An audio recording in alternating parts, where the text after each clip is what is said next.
Good afternoon. I trust that you are well from wherever you're joining us from. This is TV47's afternoon's broadcast live from Nairobi, Kenya, with the latest in the world of news from across the country and even beyond. But first, here are some of the stories making headlines.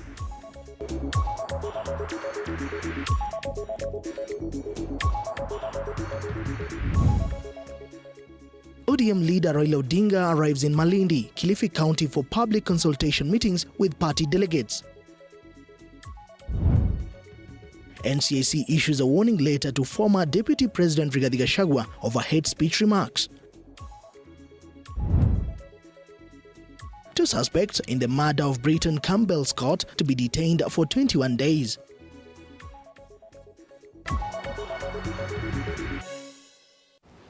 Once again, welcome to the broadcast. My name is Moige. Now let us keep you informed. We start off whereby former Kiambu Governor Ferdinand Waitito has suffered another blow after the High Court dismissed his bail application.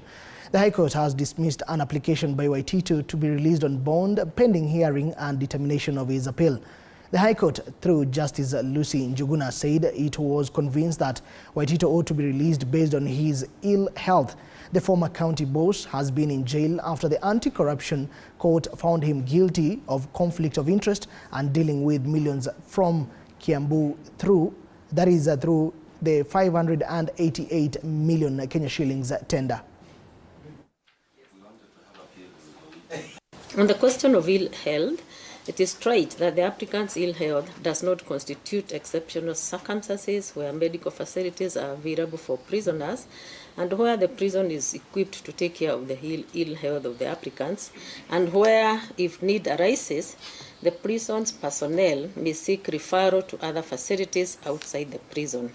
On the question of anticipated delay in the hearing of the appeal, I am aware that the record of appeal is now ready and it is complete. It therefore means that what is remaining is the admission of the appeal, and thereafter the appeal will be given a hearing date. We all know appeals are usually disposed of by way of written submissions. This court can confirm that the diary of the court can accommodate the hearing of the appeals in under 2 months from now, meaning that the appellants will not have served a substantial part of the sentences, bearing in mind the respective sentences by each of the applicants. Having considered all the above, it is my finding that the applicants have not met the conditions for grant of bail pending appeal. All right, let us still remain in the corridors of justice, whereby two middle-aged men alleged to have murdered businessman Campbell Scott will remain in remand for a period of 21 days in order to allow police to conclude their investigations. The two, Alex Mutua Kithuka and Albanas Mutinda Nzioki, are being investigated over the murder of Scott. The court was informed that preliminary investigations indicate Scott was taken to Alex Mutua's house in Pipeline, Nairobi, where he is believed to have been murdered. The prosecution said that the two suspects allegedly attempted to access money using Scott's credit cards in Nairobi, Voi, and Mombasa. They were arrested on March 1st along the Nairobi-Mombasa road, and it was established that the first suspect had already moved his belongings out of the Pipeline residence. The matter will be mentioned on the 21st of March this year. And the supporting affidavit sworn by one Sergeant Philip Kilonzo on the same date and filed therewith.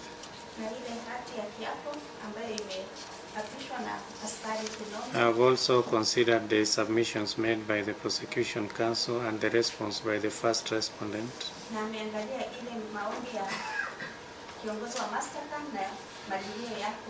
From the contents of the supporting affidavit and the submissions made, the application meets the requirements of Section 36A of the Criminal Procedure Code.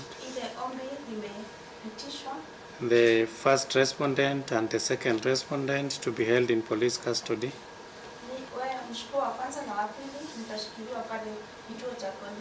at Capitol Hill Police Station and Kilimani Police Station respectively for a period of 21 days as sought, and the matter be mentioned on 24th of March this year.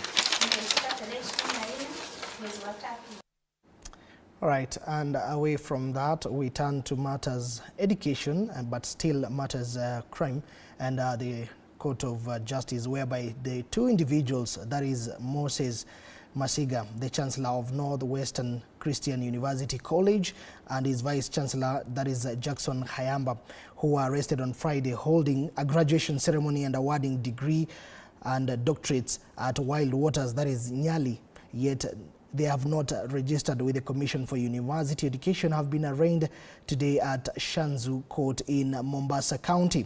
The two were charged with over 100 counts, all in line with failing to comply with the set rules by the Commission for University Education. They were later granted a bond bail of 500,000 Kenya shillings each and a surety of a similar amount, or a cash bail of 400,000 Kenya shillings. The matter is set to be mentioned again on the 7th of April, where the prosecutor was called upon to avail proper charges before the court.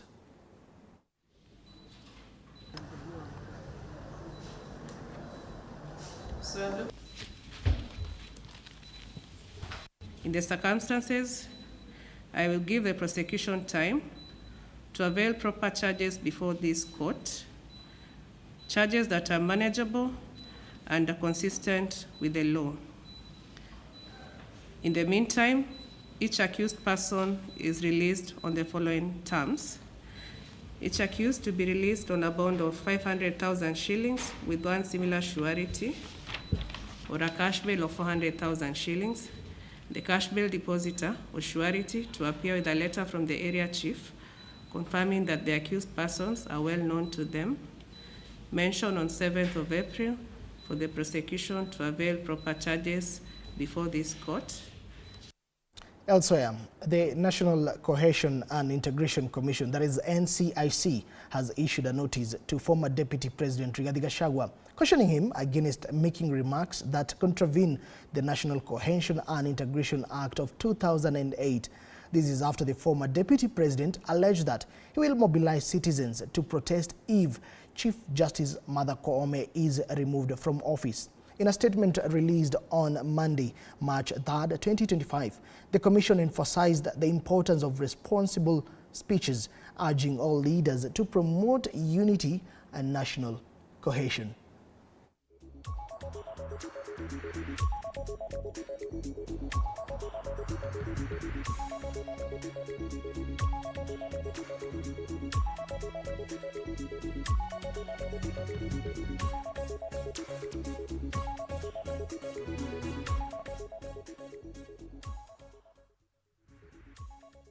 ODM party leader Raila Odinga this morning continued with his public consultation in Malindi town, that is Kilifi County.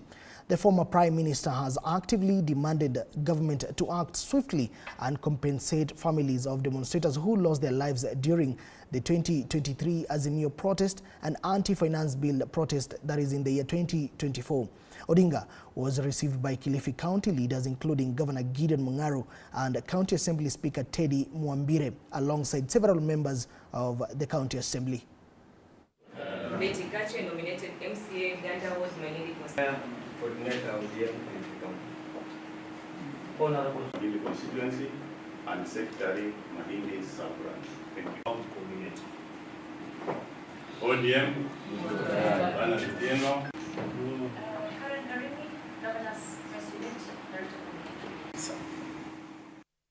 In other news, the county government of Nairobi has interdicted 2 officers, Dr. John Ntoiti, the acting director for revenue in the county, and Sankale Lempaka, the director debt collection unit for garbage dumping, for the garbage dumping incident witnessed last week at Stima Plaza. Nairobi Governor Johnson Sakaja has, however, said no other fault has been committed by the county against the power distributor, and the county will still seek payment of the 5 billion shillings owed for way leave charges as it pays off 800 million owed to Kenya Power for outstanding debts. Right now, and we have many challenges, and so allow me to, at the outset, even before getting into the details, the dumping incident at Kenya Power headquarters was completely uncouth. It was wrong. It was it was something not sanctioned. Chairman. It is something that a government does not do. You know, it was completely off. I will explain the context within which what found our people there, but the dumping of garbage was very primitive. And you know, I lead a big institution. I have almost 20,000 staff. But the ultimate responsibility, the buck stops with me as a governor. And so on behalf of the staff, I apologize to the people of Kenya, to the people of Nairobi, to the residents and tenants and business people there. That should never have happened, and it will never happen under my watch. I will not allow that to happen again. Chairman, in as much as we have issues with Kenya Power, they have claims against us, we have a bigger claim against them, putting the public to whom we owe a duty of care.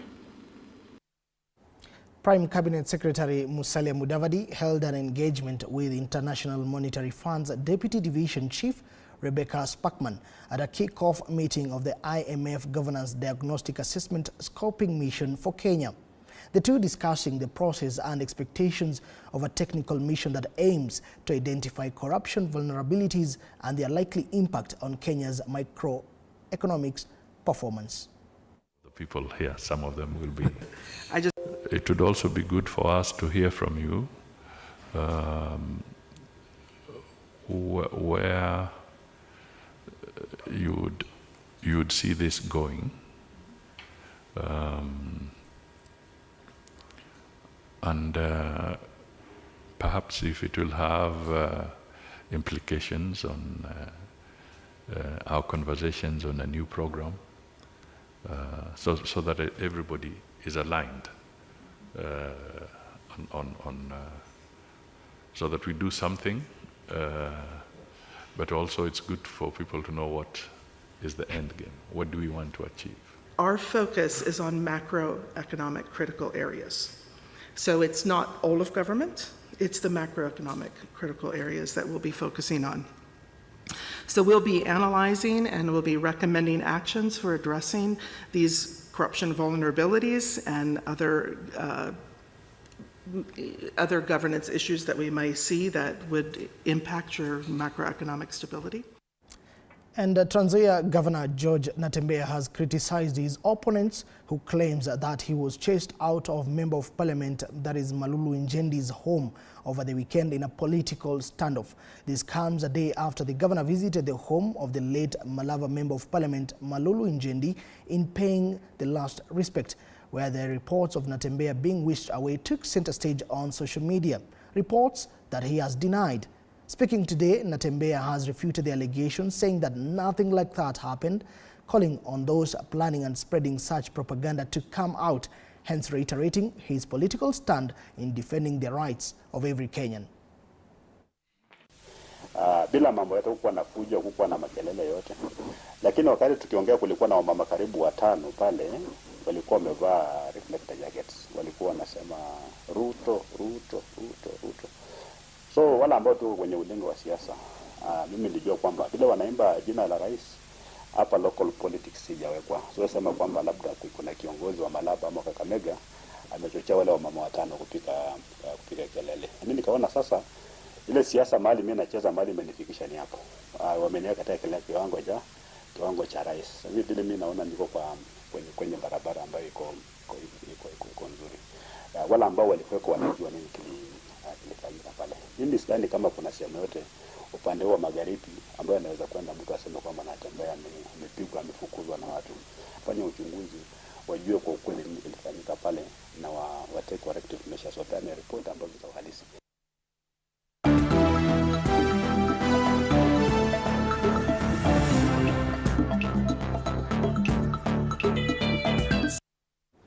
And in the world of sports, former Bafana player and Manchester United strikers coach Benny McCarthy has been unveiled as Kenya national team Harambee Stars coach. McCarthy takes over from Engin Firat, who departed last year. A lot awaits the South African as Kenya is looking to qualify for the Africa Cup of Nations for the first time since 2019 and 2026 World Cup for the first time. Benny's first assignment will be against Gambia on the 17th of March 2026 in the World Cup qualifiers fixture.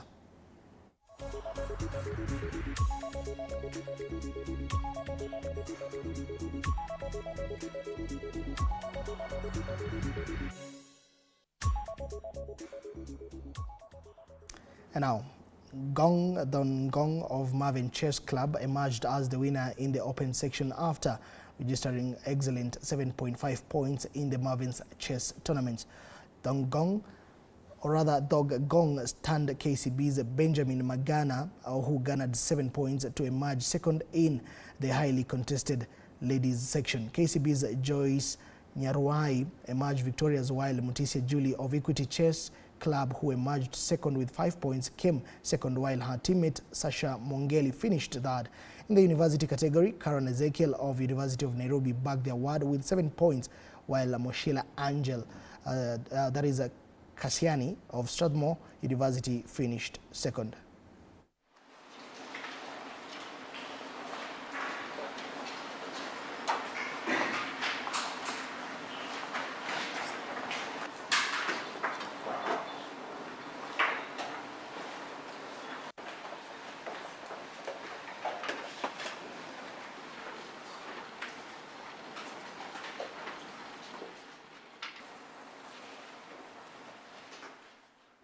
All right, and with that update on the chess tournament, we call it a wrap here on TV47 News. Now you're up to date in the latest in the world of news. My name is Moige, much appreciative of your invaluable company, and to each and everyone who made this broadcast a success. Do enjoy the rest of your viewing. Good afternoon.